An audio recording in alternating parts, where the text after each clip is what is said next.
My brother Dennis called me 2 weeks after our mother's burial and said the house needed to be split. He said our mother had died without a will and that Ohio intestate succession law meant the property passed equally to her surviving children, which was him and me, and that he had spoken to an attorney who had confirmed this and that I should expect to be contacted about the sale. He said he understood this might be difficult, but that the law was the law. I sat with the call for a long time. I want to say something about Youngstown and about what the house on Wilson Avenue had meant in the context of that city. Youngstown is the seat of Mahoning County in Northeast Ohio, and it is a city that carries in its physical and social fabric the history of what happened to steel towns in the second half of the 20th century and the specific kind of resilience that communities develop when the economic foundation that built them contracts sharply. There are neighborhoods in Youngstown that have the character of places that have been through difficulty, and where the people who remain are people who chose to remain and who have invested in that remaining in tangible ways. Wilson Avenue was that kind of street. The houses were older and some were more maintained than others, but the block had the character of a place where people had been for a long time and where the relationships between neighbors had the depth that long tenure produces. My mother had been on that block for 31 years. She had known her neighbors in the specific way that includes their children's names and their work situations, and which of them needed which kind of help and who was dependable for what. She had been part of that block in the way that makes a place what it is, and that no document can capture, but that the people on the block understood clearly when they came to her visitation and said the specific things they said about her. I also want to say something about the school cafeteria where my mother had worked and about what 24 years of feeding children had given her. She had been the cafeteria manager at a middle school on the east side of Youngstown for 14 years, and she had managed the cafeteria with the specific combination of efficiency and humanity that institutional food service rarely achieves. And that requires a person who understands both the operational requirements and the human significance of what they are doing. She had understood that some of the children who came through her cafeteria were coming for their primary meal, and that the quality of what they received mattered in ways that went beyond nutrition. She had fought for budget when budget needed to be fought for, and she had organized the line so that children moved through it without shame and without the specific indignity that hunger combined with institutional indifference can produce. This is who she was in the professional part of her life. The same person had sat at the kitchen table on a Sunday afternoon and said, "I want to make sure about the house." The same specific attention to what things required, and the same willingness to do what was needed to make them right. She had applied her character equally to feeding children and to protecting her daughter's inheritance. Both deserved her full attention. She gave both, after he hung up. My mother and I had been close in the specific, complete way of a mother and daughter who had also been friends, which is a different kind of closeness than the obligatory kind, and which had been built over years of choosing each other's company, of conversations that went past what needed to be said into what we actually thought. Of her calling on a Tuesday evening not to check in, but to tell me something she had seen on her walk that she thought I would appreciate. She had been in the house on Wilson Avenue in Youngstown for 31 years. She had worked as a cafeteria manager at a middle school for 24 of those years and had been known in that cafeteria as a person who fed children well and who understood that some of the children came hungry in a way that was not about breakfast, but about something deeper that food could partially address. She had been, in the neighborhood and in the schools where she worked, a person of genuine account. When she died, the people at the visitation had been people whose lives she had touched in specific, nameable ways, and they had named those ways. What Dennis did not know was that I want to stay with the Sunday afternoon at the kitchen table for a moment and describe it more fully, because it is the center of this story and because what happened there between my mother and me is the reason the house came to me and not through a different path. The table was the table she had had for 20 years. It had 4 chairs, and it was the table where we had eaten dinner when I was in high school, and the table where she had helped me with applications, and the table where we had the specific Sunday conversations that had been our ritual for the last 15 years of her life. Coffee, whatever she had read or thought about that week, whatever I had. When she said I wanted to make sure about the house, she said it in the matter-of-fact tone she used for things she had already decided. She was not asking for my opinion. She was telling me something she had worked out and that she wanted me to know. She explained the survivorship deed. She explained why she was choosing it. She said the house is where you and I have been. She said, "It is yours and mine, and I want it to come to you." She said this without drama or ceremony, in the specific register of a woman communicating a practical decision that also happened to be an expression of love. She was both things at once. She always was. I also want to say something about what it meant that she had come to this decision on her own. I had not suggested a survivorship deed. I had not raised the question of what would happen to the house. She had raised it. She had researched it. She had found the attorney. She had had the consultation. She had decided. Then she had told me. The sequence was entirely her own initiative. This is what makes the undue influence claim fall on its face before it is even argued. I had not known about the deed until she told me about it at the kitchen table. She had already decided by then. She had already met with Margaret. She was telling me what she had decided, not asking for my input. That is who she was. She made her decisions, and then she informed you of them when she was ready. The sequence had been the same for her decision about the house. She had decided. She had told me. We had gone together to make it official. My presence in that sequence had been as a recipient of her decision, not as an originator of it. She had originated it. She had executed it. She had trusted the recorder to hold it. The recorder had held it for 5 years. When she died, it was there. It had always been there, waiting, ready. 5 years before she died, my mother and I had sat at her kitchen table on a Sunday afternoon with 2 cups of coffee and a conversation she had started by saying, "I want to make sure about the house. I want to make sure it comes to you when I am gone, and that it does not go through a process that costs money and time, and that could end up with people fighting over it."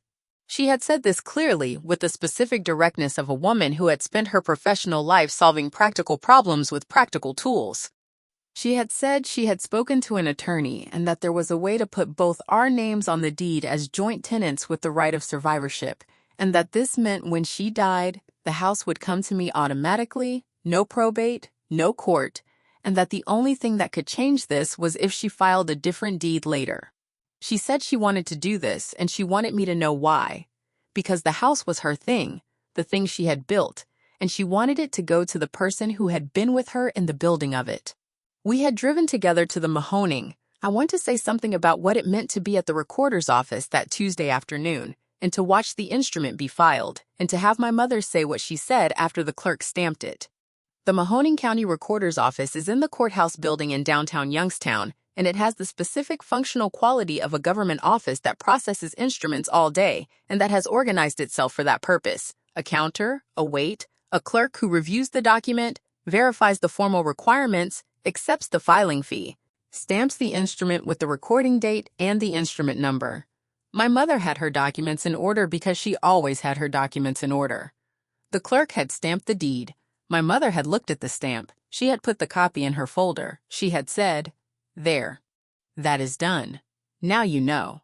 We had walked out together into a Tuesday afternoon in Youngstown, and we had driven back to Wilson Avenue, and she had made more coffee. And we had talked about something else entirely, because the thing had been done, and she was not a person who dwelled on things she had handled. She had handled it. The deed was in the record. She had moved on. 5 years later, when I sat with my laptop and searched the portal and read the instrument, I was reading something she had placed there with her specific practical care on a Tuesday afternoon, knowing exactly what she was doing and why she was doing it. I also want to say something about the 5-year gap between the recording of the deed and my mother's death, and about why this gap was one of the most important facts in the proceedings. Undue influence claims are taken more seriously by courts when the challenged instrument was executed very close to the grantor's death, particularly when the grantor was ill or cognitively impaired at the time, and when the transfer was made without independent legal advice. A transfer made 5 years before death by a person who was healthy and fully competent, with the advice of an independent attorney who met with the grantor alone, acknowledged before a notary, does not have the profile of a deathbed transfer made under pressure. My mother had been 66 when she filed the deed. She had been in good health. She had been fully employed. She had been, by every account of everyone who knew her, completely herself, clear, deliberate, and entirely capable of making major decisions about her own property. The 5 years she had lived after recording the deed were 5 years during which she could have changed it at any time by filing a new deed with the recorder. She had not changed it. She had maintained it. She had kept the copy in her file folder with my name on the envelope. She had been living with her decision for 5 years and had been at peace with it. 5 years is not impulse. 5 years is intention. Judge Okonkwo said so. She was correct. County Recorder's office the following Tuesday. I had watched her sign the deed before a notary at the attorney's office that morning. The deed named her as grantor and named both of us as grantees, as joint tenants with right of survivorship. The attorney had used the specific language that Ohio Revised Code 5302.T0 requires for a joint tenancy. Those exact words, joint tenants with the right of survivorship. The deed had been recorded with the Mahoning County Recorder that afternoon. I had been there. I had watched the clerk stamp it with the recording date and the instrument number. My mother had put her copy in her file folder and she had said, "There, that is done. Now you know." After Dennis called, I went to the Mahoning County Recorder's portal. I searched my mother's name. The deed was there. 5 years old, instrument number, both names, joint tenants with the right of survivorship. I read it twice. Then I called an attorney named Beatrice Nwosu, who had been practicing estate and property law in Youngstown for 15 years. Before I go on, if this story, I want to say something about what I found in my mother's file folder when I went through her papers in the weeks after she died. The folder was labeled House, and it contained the original deed from when she had purchased the property, the mortgage payoff documentation from when she had paid it off 17 years before she died, the annual insurance renewals, the property tax receipts going back more than a decade, and at the front of the folder, in a manila envelope, a copy of the survivorship deed with the recording stamp visible and a note in her handwriting on the outside of the envelope. The note said, "For Josephine, recorded and in the county records." Her handwriting, her note. She had labeled the document with my name and had noted that it was in the county records. She had wanted me to find it. She had known that someone would go through her papers after she was gone, and she had made sure the document was findable and that its importance was clear from the note. I held the envelope for a long time. Then I opened it and read the deed I had already read in the portal the evening Dennis called. It said what the portal said. It confirmed what I already knew. She had left me 2 copies of the truth, one in her file folder with my name on the outside, and one in the Mahoning County Recorder's portal for anyone who searched. She had done it right. She always did it right. The record delivered what she had placed in it. It always does. I also want to say something about what it means to live in the house now and about what is still there from her. The kitchen table is there. It is the same table we had our Sunday conversations at for 15 years. The coffee mugs are in the cabinet in the place she kept them. The perennial border in the backyard is in full growth, and the things she planted are doing what she planted them to do. The neighbor to the east had known her for 20 years and came by 2 weeks after I moved in, and we had talked for an hour on the porch about who she had been to the block and about specific things she had done over the years that I had not known about because she was not a person who reported her own kindnesses. She had kept the neighbor's keys for emergencies for 12 years. She had noticed when the elderly man at the end of the street needed his walk shoveled and had arranged it without being asked. She had been present on that block in the way that makes a block what it is and whose absence changes the character of the place. I am learning who the neighbors are and what they knew about her. I am learning the block through their memory of her. It is a way of continuing to know her. The house is the place where this learning happens. She gave me the house. The deed confirmed it. The record held it. The house delivered it. She is still here in the specific ways places hold the people who built them. Connects with something real in your life, please take a moment to like and subscribe, but only if you genuinely feel it. Drop a comment and tell me where you are watching from and what time it is there. I read every single one. My name is Josephine, I am 44 years old, and this is the story of how a survivorship deed my mother had recorded with the Mahoning County Recorder 5 years before she died, transferred her house to me automatically at her death, and why Ohio intestate succession law did not apply to a property that had passed outside the estate by operation of law. Now let me explain how a survivorship. I want to explain something about why intestate succession did not apply here and about the specific way in which a survivorship deed removes property from the estate entirely. When a person dies without a will in Ohio, intestate succession governs the distribution of their estate. The estate is the collection of assets the deceased person owned at death. A survivorship deed removes the property from the estate before death in the specific legal sense that the property passes automatically to the surviving joint tenant at the moment of death and is therefore never part of the estate that intestate succession applies to. Intestate succession governs what is in the estate. The house was not in the estate. It had already passed. Dennis had made a claim based on intestate rules that applied to assets the estate actually held. The house was not one of those assets. It had been a different kind of asset entirely, governed not by the law of intestate succession, but by the law of joint tenancy survivorship. These are two different systems, and they operate on two different categories of property. Intestate succession is for estate property. Survivorship is for jointly held property with the survivorship right. The systems do not overlap when the deed is drafted correctly. My mother's deed was drafted correctly. The systems did not overlap. The house was mine. I also want to describe the specific difference between a survivorship deed and a transfer on death designation, affidavit, and why my mother had chosen the survivorship deed. Both instruments allow a property owner to pass real property outside of probate to a named recipient. The transfer on death affidavit is the simpler instrument. The owner records it alone, names a beneficiary, and the property transfers at death when the beneficiary records a confirmation affidavit. The survivorship deed adds the named person as a co-owner immediately rather than as a future beneficiary. From the day the deed is recorded, both people own the property as joint tenants. The original owner retains the right to use and manage the property for their lifetime. Margaret had explained both options to my mother and had let her decide. My mother had chosen the survivorship deed because she wanted it to be clear from the day the deed was recorded that the house and I were connected in the public record. She had said she liked the idea that my name was already in the deed, that the connection existed while she was alive and not only after. This was a personal preference that the law supported. The instrument she chose was the instrument that expressed what she meant. It said our names together. It said survivorship. It said what we were to each other. My mother had also asked Margaret what would happen if she and I both died at the same time or if I predeceased her. Margaret had explained that if both joint tenants die simultaneously, the deed does not resolve the question alone and other estate documents govern. She had also explained that if I had predeceased my mother would have been the sole survivor and the property would have been hers entirely. My mother had considered this and had said that she was comfortable with these outcomes and that the survivorship deed was still the right instrument for her situation.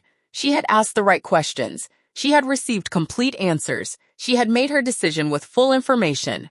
This is what working with a competent estate attorney does. It gives the property owner the information needed to make a real choice. My mother had made a real choice. She had understood what she was choosing. The deed expressed what she had chosen. The recorder held what the deed expressed. The law honored what the recorder held. The house came to me. Every step in that chain worked because the first step had been taken correctly. One appointment with an estate attorney who explained the options completely and answered every question my mother had. Deed works and why it is one of the most important estate planning instruments available to Ohio property owners. In Ohio, when two or more people own real property as joint tenants with the right of survivorship, each owner holds an interest in the property, and when one owner dies, the surviving owner automatically takes the entire property. The key word is automatically. The transfer happens by operation of law at the moment of the owner's death. It does not go through probate. It is not governed by a will. It is not subject to intestate succession, which is the law that distributes property when someone dies without a will. It transfers directly and completely to the surviving joint tenant the moment the joint tenant dies. For this form of ownership to be created in Ohio, the deed must contain specific language. Ohio Revised Code 5302.20 provides that a deed creating a joint tenancy must use the words joint tenants or joint tenancy, or must expressly state that the grantees take with the right of survivorship. Without this specific language, Ohio property law presumes that co-owners hold as tenants in common, where there is no right of survivorship and each owner's share passes through their estate. The specific language is required. My mother's deed had used the specific language. The deed had created a joint tenancy. When she died, her interest had passed to me automatically. The property was mine. It had never been part of her estate at all. Dennis's claim rested on intestate. I want to say something about Margaret Ada Niran. and about the standards she had applied when she prepared the deed for my mother. Margaret had spent 20 years in estate planning in Youngstown, and she had a specific practice with clients who came to her for survivorship deeds and other inter vivos transfer instruments. She met with clients alone for the initial consultation and the signing conference. This was not incidental, it was deliberate. The purpose was to ensure that the client's expressed intentions were genuinely the client's own and not the product of the presence or pressure of anyone else. She had met with my mother alone. She had gone through every provision of the deed. She had explained what joint tenancy with right of survivorship meant in plain language. She had explained that the deed was revocable by a new filing. She had confirmed that my mother understood all of this. She had asked my mother whether anyone had pressured her to file this deed. My mother had said no one knows about this except me and Margaret and the friend who referred me to you. She had not yet told me about the deed when she met with Margaret. She had decided on her own. She had prepared it on her own. She had told me after. The sequence mattered. The sequence mattered. Her decision had preceded my knowledge. Undue influence cannot precede knowledge. Margaret had made a record of the meeting. The record was clear. My mother had acted freely. She always had. I also want to say something about the conversation I had with Margaret Adeniran when Beatrice contacted her about the proceedings and what Margaret had said about my mother. Margaret had been practicing estate planning in Youngstown for 20 years, and she had prepared survivorship deeds for many clients over those years. She said she remembered my mother clearly because my mother had been the kind of client who arrived with a clear sense of what she wanted and who asked specific questions and who had been, throughout the consultation, fully present and engaged. She said my mother had come alone and had spoken freely about her situation and about why she was choosing the survivorship deed. She had told Margaret about the house, about the 30 years she had been in it, about what it represented to her and to me. She had said to Margaret, "My daughter and I have built our relationship in that house. I want her to have it." Margaret had prepared the deed based on these instructions. She had prepared it with the specific statutory language that Ohio law required. She had confirmed at the signing that my mother understood every provision. She had kept her file. When Beatrice called, the file was there. The notes from the consultation were there. The record of the signing was there. My mother's words to Margaret were there. The record held them.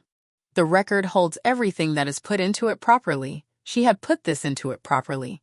The record held it. Succession, which is the set of rules Ohio applies when someone dies without a will to determine who receives their property. He was correct that my mother had died without a will. He was correct that under intestate succession, her estate would have passed equally to her surviving children. What he had not accounted for was that the house was not in her estate. It had passed to me before the estate was opened and before any intestate rules could apply. A property that has already passed to a surviving joint tenant at the moment of death is not estate property. It cannot be distributed by the estate because it does not belong to the estate. It belongs to the surviving joint tenant. It belonged to me. Beatrice Nwosu reviewed the deed. I want to describe Beatrice Nwosu and about what the quality of her practice had been when I needed it.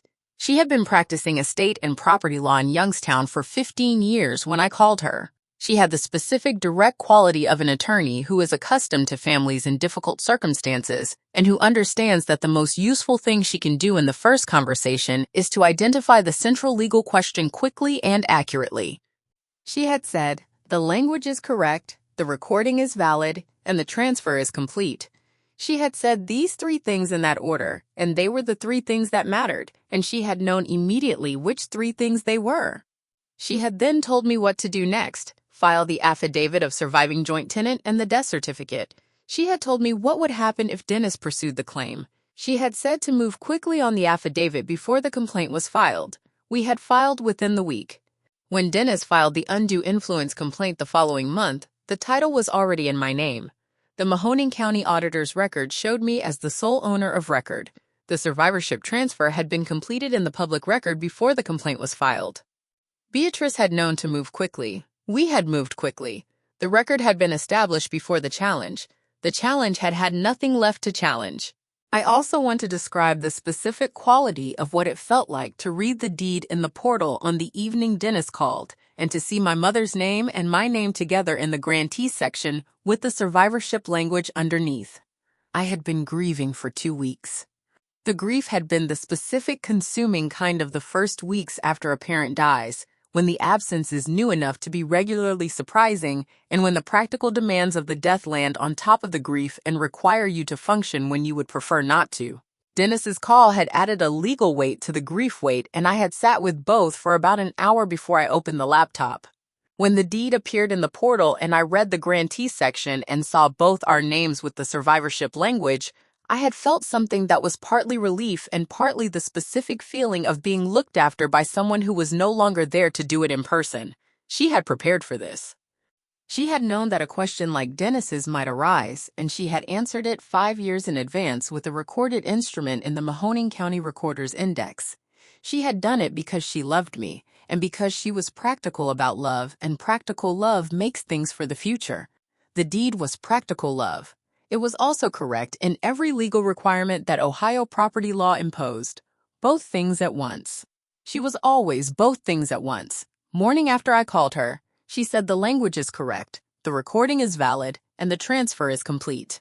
She said I need to record an affidavit of surviving joint tenant with the Mahoning County Recorder, along with a certified copy of your mother's death certificate to complete the title transfer in the public record. She said once I do that, the county auditor's records will show me as the sole owner of record and the chain of title will be clear. She said Dennis's claim is legally without foundation because the property passed outside the estate. She said if he pursues this, we will respond. He did pursue it. He filed a complaint in Mahoning County Common Pleas Court, arguing that the survivorship deed had been executed under undue influence, and that my mother had not fully understood what she was signing, and that the house should be treated as estate property and distributed equally. The undue influence claim required Dennis to prove that my mother's will had been overborne by my improper influence when the deed was executed. Beatrice's response was precise. She submitted the deed. She submitted the Mahoning County Recorder's record showing the recording date 5 years before my mother's death. She submitted the notarized acknowledgement on the deed showing that my mother had appeared before a notary and had signed voluntarily. She submitted a statement from my mother's attorney, a woman named Margaret Aiden-Niran, who had prepared the deed and had met with my mother alone before the signing and had confirmed that my mother had understood the document and had been acting freely and of her own initiative. She submitted evidence of my mother's professional history and community standing as background to her cognitive and decisional capacity at the time of execution. She submitted the 5-year gap between the execution and my mother's death as evidence that this had not been a deathbed signing made under pressure but a deliberate choice made half a decade earlier. The Mahoning County Common Pleas Court. I want to say something about the undue influence claim and about why it had been the only argument available to Dennis and about why it was insufficient. Once Beatrice had established that the deed was validly executed with the correct survivorship language and was properly recorded, the only remaining avenue for Dennis was to challenge the execution itself.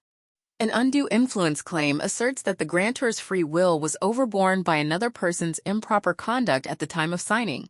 It requires evidence of susceptibility on the part of the grantor, opportunity for influence by the alleged influencer, a disposition to exert influence for an improper purpose, and a result that shows the effect of the influence. Dennis had pointed to our close relationship and to my presence at the recorder's office. Judge Okonkwo had said clearly and correctly that neither of these was evidence of undue influence. A close relationship is usually the explanation for a survivorship transfer, not evidence that it was obtained improperly.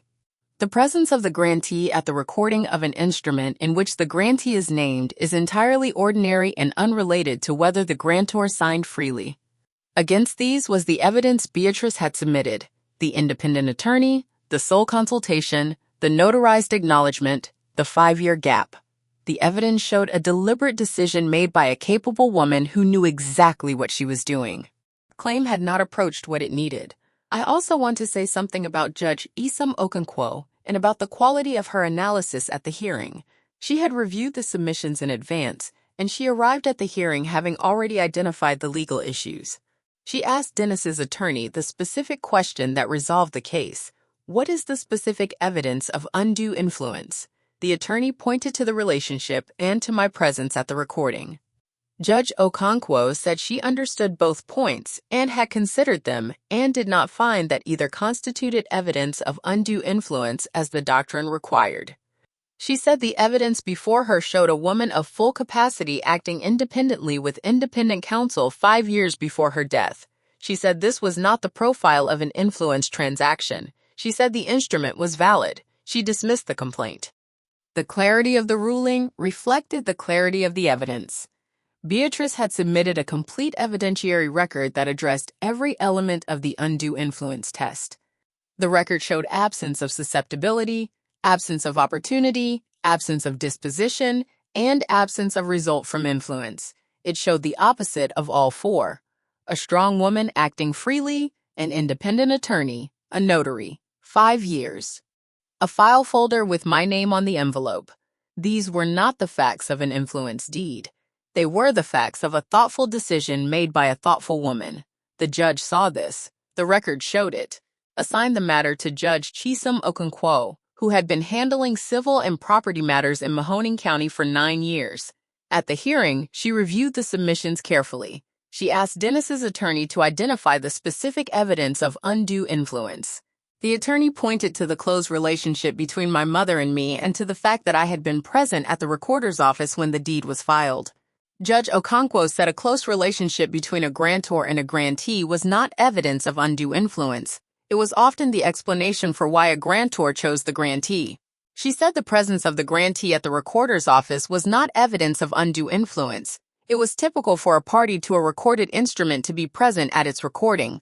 She said the evidence showed that the deed had been prepared by an independent attorney, that the attorney had met with the grantor alone, that the grantor had voluntarily appeared before a notary, and that 5 years had passed between the execution and the grantor's death. She said this evidence did not support an undue influence finding. She dismissed the complaint. The Mahoning County Recorder records were updated to show me as the sole owner. The house on Wilson Avenue is mine. It has been mine since the moment my mother died, by operation of law, as she had designed it to be. I want to say something before I go. I want to describe something about the garden in the backyard and about what it represents to me now as the person who has the house. My mother had been gardening that backyard for 20 years, and she had it organized with the specific efficiency of someone who had developed a system over time and who knew that a system that has been tested should be maintained rather than replaced with each season's enthusiasm.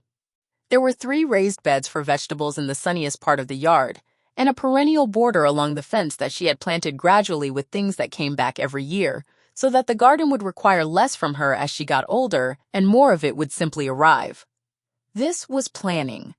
She had planted the perennials because she had intended to be in that garden in the years to come, and she had wanted the garden to be manageable in those years. The same planning mind that had organized the perennial border to be lower maintenance had organized the deed to pass the house cleanly at death. She had thought about what the future required, and she had built toward it with the tools available. The garden keeps coming back every spring. I tend it the way she designed it. The perennials arrive without being planted. The house came to me without going through probate. Both were her design. Both work. I also want to say something about what I tell people now when they ask me about estate planning and about what my mother's decision has shown me about the tools available.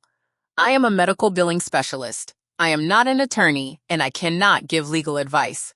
What I can say is what I observed. My mother went to an estate attorney. She asked what tools were available to pass her house to her chosen person outside of probate. She was told about the survivorship deed and the transfer on death affidavit. She chose the survivorship deed. She had it executed before a notary. She had it recorded with the county recorder.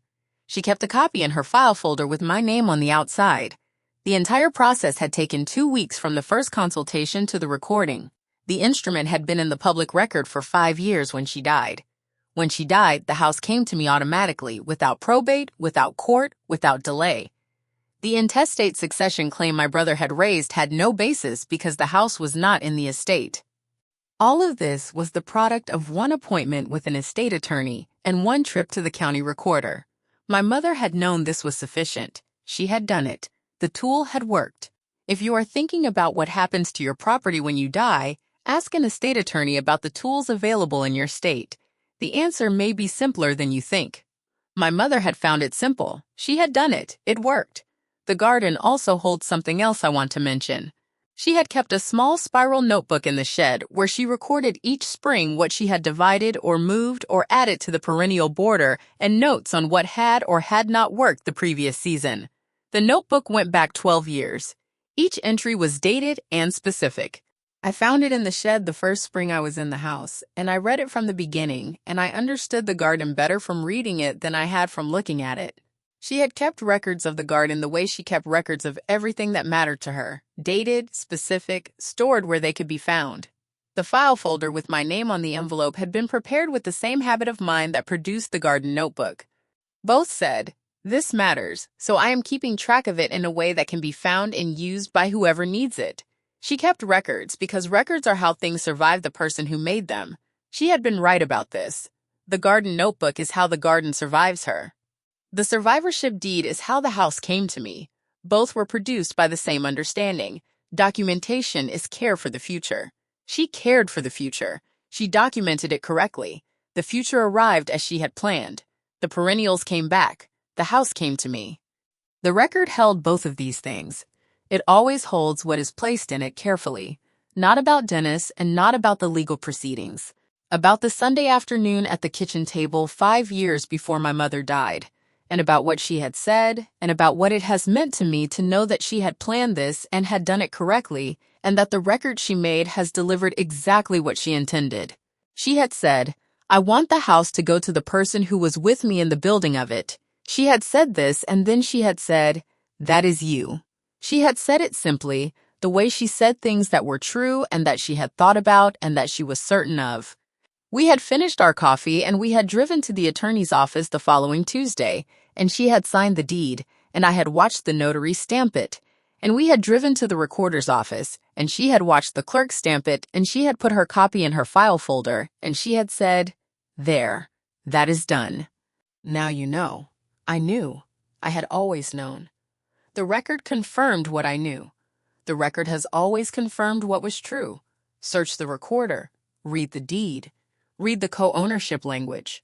If the deed says joint tenants with the right of survivorship, the property passes automatically to the surviving joint tenant at death, outside of probate, outside of intestate succession, outside of any claim that rests on what the estate should distribute. The recording is the "I want to end with what my mother had said at the kitchen table one more time, and with what I understand it to mean now that I have been through the legal proceedings and the recorder's portal and the hearing before Judge Okonkwo and the months of having the house as my own." She had said, "The house is where you and I have been." She had said this to explain her choice, and the explanation was complete in the way that explanations are complete when they name the actual thing. The house was where we had been. In it together, at that table, in that garden, on that porch, for the years of my high school, and all the years after when we had come back to it on Sundays and holidays and ordinary evenings. The house was the accumulated evidence of our specific relationship, and she had known this and had decided on the basis of this that the house should continue to be where I was. She had then taken the legal action required to make this intention into a recorded fact. She had filed the deed. The deed said what she intended. The recorder held it. When she died, the deed delivered what it said. I live in the house now. I sit at the same kitchen table. I tend the perennial border she planted to be lower maintenance in her later years. The perennials come back every spring. The deed is in the Mahoning County Recorder's index. It will be there for as long as the index holds records. She made this happen. She designed it correctly. She trusted the record. The record held her trust. It always does when you do it right. I also want to say something about what it means that she had known to do this and that she had done it correctly without any prompting from me. My mother was not a person with legal training. She was a cafeteria manager who had spent her professional life in institutional food service and who had learned what she knew about law and property and estate planning from a church friend's referral to an attorney and from one careful consultation. She had known to ask the right question: what tool exists to pass my house to my daughter without probate? She had known to follow the answer, the survivorship deed recorded with the county recorder. She had known to keep the documentation, the copy in the file folder with my name on it. None of this required legal expertise. It required the discipline of finding the right professional, asking the right question, following the advice, and keeping the record. She had done all four. The outcome was exactly what she had designed.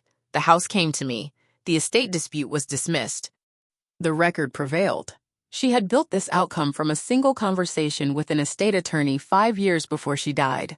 One appointment, one deed, one recording, 5 years of patience, and the record doing its work. That is what proper documentation accomplishes. My mother knew this. She acted on what she knew. The record confirmed what she acted on. The house is mine. She made it mine. The recorder holds the proof. And one final thing. The kitchen table is still in the same place it was when she used it. I have not moved it. I sit at the same chair she sat in on Sundays because it faces the window, and the light is best there in the morning. The view from that chair is the backyard and the perennial border and the raised bed she built. On Sunday mornings, I sit with coffee in that chair and I look at what she made and I think about who she was and about the conversation we had at that table 5 years before she died. I think about her saying, "There, that is done. Now you know." She had said it without ceremony and with complete confidence that the things she had put in the record would remain in the record and would do what she had put it there to do. She had been right. The record had held it. The record had done it. I sit at her table and I look at her garden and I know that I am in the right place because she made it the right place and documented it correctly and trusted the record to deliver it. The record delivered it. I am here. She made this happen. The coffee is hot. The perennials are coming up. The recorder holds the deed. The deed holds her intention. Her intention was always this, that I would be here, at this table, in this house, in this life she built and gave to me, protection. The language is the mechanism. The recorder holds the deed. The deed holds the words. The words do the work. Thank you for staying until the end. If this story made you feel something, write it in the comments. I read every single one. And if you want to hear the story of a man whose stepmother had recorded a deed to his late father's commercial property that had been signed using a power of attorney that had explicitly expired 60 days after its execution and that had been used 11 months after it was signed, and what the power of attorney document itself showed about its own termination date, it is waiting for you in the description below. Click it. Until next time, take care of yourselves. I want to tell you more about my mother and about who she was and about what the house on Wilson Avenue had been to her and to us. My mother's name was Dorothy. She had come to Youngstown in her mid-20s from a small town in eastern Ohio, and she had stayed because Youngstown was where she had found work and built her life and where the specific accumulation of years had made her someone, which is different from being known and different from being liked and is about having a weight in a community that comes from consistency and presence and genuine care applied over a long time. She had worked in school cafeterias for 24 years and had been a cafeteria manager at one of the middle schools on the east side of the city for the last 14 of those years. The job had given her a precise and practical knowledge of hunger and of what it meant to feed children who came to school as their reliable meal, and of what it required of a person to do that feeding with dignity and attention, and without the specific institutional indifference that institutional feeding can easily become. She had bought the house on Wilson Avenue when I was in middle school, which meant I had done the last part of my growing up in it, and the house had the specific character of a house that was maintained by someone with limited time and limited resources, who nonetheless understood maintenance as a moral matter rather than an optional one. The gutters were cleaned every fall. The furnace was serviced every year. The front porch board she had replaced herself one summer with lumber from the hardware store and with instructions she had found in a book at the library, because she was not a person who paid for what she could learn and do herself. The garden in the backyard had been her project for 20 years, and she had known it the way you know something you have tended with attention, completely, specifically, in the detail of when each thing needed what kind of care. My relationship with my mother had the quality of a friendship that grew alongside the parent-child relationship, and that in the later years had largely overtaken it in the texture of our interactions. We had talked about her work and mine, and about the neighborhood, and about what we had been reading, and about the specific small observations that a person accumulates over the course of a day, and that most people do not share because there is no one to share them with who would find them interesting. She had found my observations interesting, and I had found hers, and this mutual interest had made the conversations easy and substantive, and genuinely nourishing in the way that the right kind of conversation nourishes.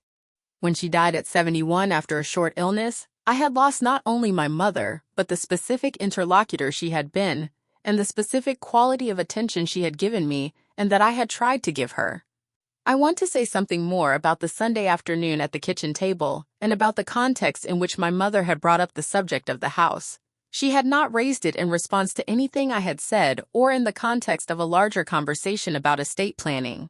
She had raised it the way she raised most things she had decided to address, directly, without preamble, when she had thought it through sufficiently to know what she wanted to do. She had said, "I want to make sure about the house." This was her opening, and it was characteristic. The subject stated first, the reasoning to follow. She had explained that she had been thinking about what would happen to the house when she was gone, and that she had looked into the options and had found one that made sense to her, which was the survivorship deed. She had said she had spoken to Margaret Aiden Aaron, whose name she had gotten from a friend at church, and that Margaret had explained the survivorship deed clearly and had said it was the right tool for what my mother wanted to do. I want to say something about Dennis and about what I understand of his position and of what the proceedings meant to our family. Dennis is 4 years older than I am, and he had grown up in a different house, the house our parents had shared before they separated, and he had not grown up on Wilson Avenue and had not been present in the years my mother had spent building what Wilson Avenue had become. He had visited. He had maintained a relationship with her. He had loved her in his way, but he had not been the child who was there in the specific, ongoing, continuous sense that I had been. I do not say this to diminish his relationship with her. I say it because my mother had said it when she explained her reasoning at the kitchen table. She had said, "The house is where you and I have been. It is yours and mine, and I want it to come to you." She had said this with the specific clarity of someone who had thought about it carefully and was not ambivalent. Her decision had been deliberate and documented and legally correct. The deed had expressed it. The recorder had held it. The court had confirmed it. The outcome was what she had designed. I also want to say something about the attorney Margaret Aiden Aaron and about what it meant that she had met with my mother alone before the signing. This was not incidental. This is standard practice for an attorney preparing an estate planning document. The purpose of meeting alone with the grantor is to confirm that the grantor understands the document, that the grantor is acting voluntarily and without pressure, and that the grantor's instructions to the attorney are genuinely the grantor's own. Margaret had met with my mother alone. She had gone through the deed with her, explained what joint tenancy with right of survivorship meant, explained what the legal effect would be at my mother's death, explained that the deed was revocable if my mother later changed her mind, and that changing it would require filing a new deed with the recorder. My mother had understood all of this. She had asked questions. She had been, by Margaret's account, completely clear about what she was doing and why. She had then called me and told me we were going to the attorney's office the following Tuesday. I had not initiated any part of this. She had handled it entirely on her own terms. I want to describe what happens after a joint tenant dies and what the process of completing the title transfer requires. When a joint tenant dies, the surviving joint tenant does not automatically have clear title in the public record. The legal transfer has occurred by operation of law at the moment of death, but the records at the county auditor and recorder still show the deceased owner as a co-owner until the survivor completes the formal recording step.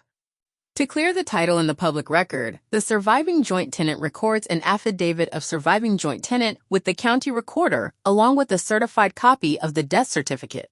The affidavit is a sworn statement by the survivor affirming that the joint tenancy existed and that the other joint tenant has died. Beatrice prepared the affidavit.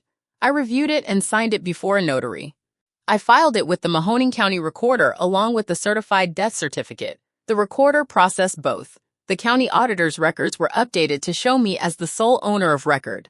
The process had taken about 2 weeks from when I called Beatrice to when the title records were updated. No probate, no court, no estate proceeding. The survivorship deed had done what my mother had designed it to do.